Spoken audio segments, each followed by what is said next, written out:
हमारे भोजपुरी में एक आदमी का इंटरनेशनल कोई गाना है। कौना आदमी के इंटरनेशनल गाना बा? एक खेसारी भैया। एक ही गाना और खेसरिया का 4 गो है। मार मार मार मार साला झूठ बोलता, सवेरे ही सवेरे झूठ बोलता ही। 4 गो कौन गाना तोरे इंटरनेशनल बारे? सवेरे ही झूठ बोलता ही। लागत पौआ मार के स्टेज शो करता। खेसरिया का 4 गो है। फिर से सवेरे सवेरे बोलबो झूठ। पौआ मार ले बड़ो। तार मौसत 4 गो गाना तारे इंटरनेशनल कैले बड़े का? मार ले बड़ा एकदम पौआ। ठीक है, पलंग सगवान के एकदम झूठ बोलला के हद पार कर दे बड़ा मर्दे केरा। तार मौसा 4 गो गाना इंटरनेशनल बनैले बड़े का? मार ले बड़ो पौआ। पौआ मार ले बड़ो। और जिस डांस को कॉपी करके उन्होंने फिल्म में इस्तेमाल किया। मनबो मार मार मार। इस ससुरा सवेरे सवेरे झूठ बोलता, बुझाता जो मार ले भाई। तोहरे डांस के कॉपी लोग करेला कि राजा कोई बियाह तू मोटा जाइबा हो। बुझाता बकरी गावतिया। मैं तो कैले बड़ा अपना बाबूजी के सुनो गानवा। हेलो तारा बाबूजी के गानवा लगाओ तनी सुनो। हर बसंती बयार बहल सरसो फुलाइल, बसंती बयार बहल सरसो फुलाइल। ए हो पिया काहे बड़ा तू भुलाइल।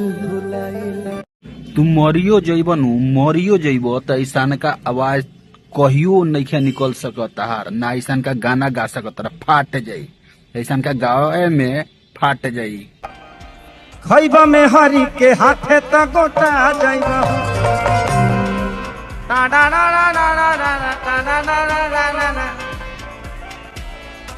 उसके बाद गुलरी कुर्ती में लगाना कि कूलिंग करत रही। अश्लील गाना गा के तो समाज के एकदम भ्रष्ट कर देले बड़ा। जोनी तरह तू भ्रष्ट बड़ा न, वैसे ही तू समाज के भी एकदम अपन अश्लील गाना से भ्रष्ट कर देले बड़ा। ठीक न? तो मुंह मत खोलवाबो। एगो गाना केहू के इंटरनेशनल हो जाता था। हाई भाई हाउ भाई। अरे का भाई यार, कौन गाना गावे लो? कौन गाना तार इंटरनेशनल बा? लोग से छिपल नहीं किया। ठीक न? मार ले बड़ा पौआ आ कुछ बकत रहता रहो। स्टेज पे चढ़ला के बाद लगत रह गए। लोग जानते नहीं खे जे तू कितना में बाड़ो। थेथरोलॉजी के भरोसे तार रोजी रोटी चलता। बेगर कंट्रोवर्सी कैले तार कोनो गानवा चलला का? ठीक न? जोनी तरह तू बड़ा तोनी तरह तार राइटर बड़ा, तोनी तरह तार टीम बड़ा। ठीक न? तो थेथरोलॉजी मत करो, जोन बात बा रियल बोलो।